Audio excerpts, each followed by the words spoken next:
ایک زمانے میں فنتاسیا کی متحرک اور جادوئی سرزمین میں للے نام کی ایک متجسس سے لڑکی رہتی تھی۔ للے کی بڑی بڑی چمکتی آنکھیں تھیں جو ہمیشہ حیرت سے بھری رہتی تھیں، اور ایک مسکراہٹ جو دنوں کی سب سے زیادہ بادلوں کو بھی روشن کر سکتی تھی۔ اس کا دل شفقت سے بھرا ہوا تھا اور مہم جوئی کا شوق تھا۔ للی اپنی پیارے والدین کے ساتھ رہتی تھی، جنہوں نے اسے اپنی ارد گرد کی دنیا کو تلاش کرنے کی ترغیب دی۔ وہ اکثر قریبی جادوئی جنگل میں چہل قدمی کرتی تھی، جہاں درخت راز کی باتیں کرتی تھی اور جانور خوشی سے چھچھاتی تھی۔ جادو کا جنگل ایک ایسی جگہ تھی جہاں خواب سچے ہوئے اور تخیل نے پرواز کی۔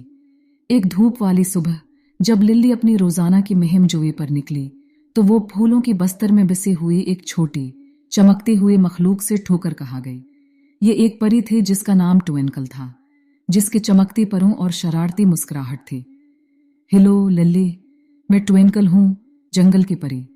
اس نے جھنجھلا کر اس کی آواز ایک راگ جیسی تھی۔ میں آپ کو دور سے دیکھ رہا ہوں اور میں بتا سکتا ہوں کہ آپ کا دل جادو سے بھرا ہوا ہے۔ کیا آپ میرے ساتھ ایک غیر معمولی سفر پر جانا پسند کریں گے؟ للی کی آنکھیں جوش سے پھیل گئیں۔ وہ ہمیشہ جادوئی مہم جوئی کی خواہش رکھتی تھی۔ ہاں ٹوینکل، مجھے تمہاری ساتھ سفر کرنے کا اعزاز حاصل ہوگا، اس نے کہا۔ اس کی آواز امید سے بلبلا رہی تھی۔ ٹوینکل نے اپنی چھڑے کو لہرایا اور ایک ہی لمحے میں للی اور ٹوینکل درختوں کی چوٹیوں سے اونچے آسمان میں اڑ رہی تھی۔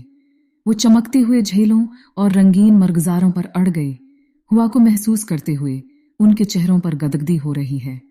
ان کا پہلا پڑاؤ بات کرنے والی جانوروں کی سرزمین تھا، جہاں للی اور ٹوینکل کی ملاقات اولیور نامی ایک عقل مند بوڑھی لو سے ہوئی۔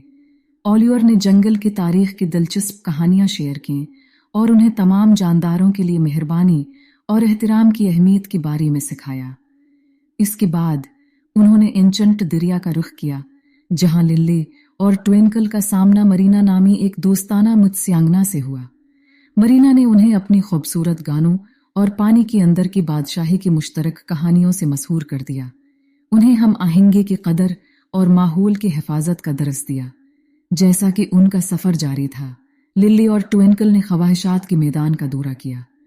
وہاں ان کی ملاقات اسپارکل نامی ایک چنچل یونیکورن سے ہوئے، جس نے انہیں دکھایا کہ اپنی خوابوں کا پیچھا کیسے کریں اور کبھی ہمت نہ ہاریں۔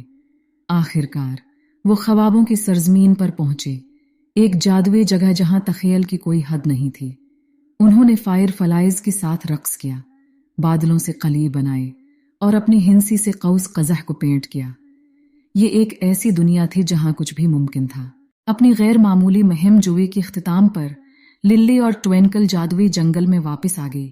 ان کی دل خوشی اور حکمت سے بھری ہوئی تھی۔ للی نے ٹوینکل کو مضبوطی سے گلے لگایا۔ اس ناقابل یقین سفر کے لیے شکر گزار ہوں جو انہوں نے شیئر کیا تھا۔ شکریہ ٹوینکل، مجھے وہ جادو دکھانے کے لیے جو ہمارے اندر اور چاروں طرف موجود ہے، للی نے مسکراتے ہوئے کہا۔ ٹوینکل نے ہنستے ہوئے جواب دیا، جادو پہلے سے ہی آپ کے اندر موجود تھا للی، میں نے اسے دیکھنے میں صرف آپ کی مدد کی۔ یاد رکھیں، دنیا لامتناہی امکانات سے بھری ہوئی ہے اور دل کی مہربانی کے ساتھ آپ ہر روز اپنا جادو بنا سکتے ہیں۔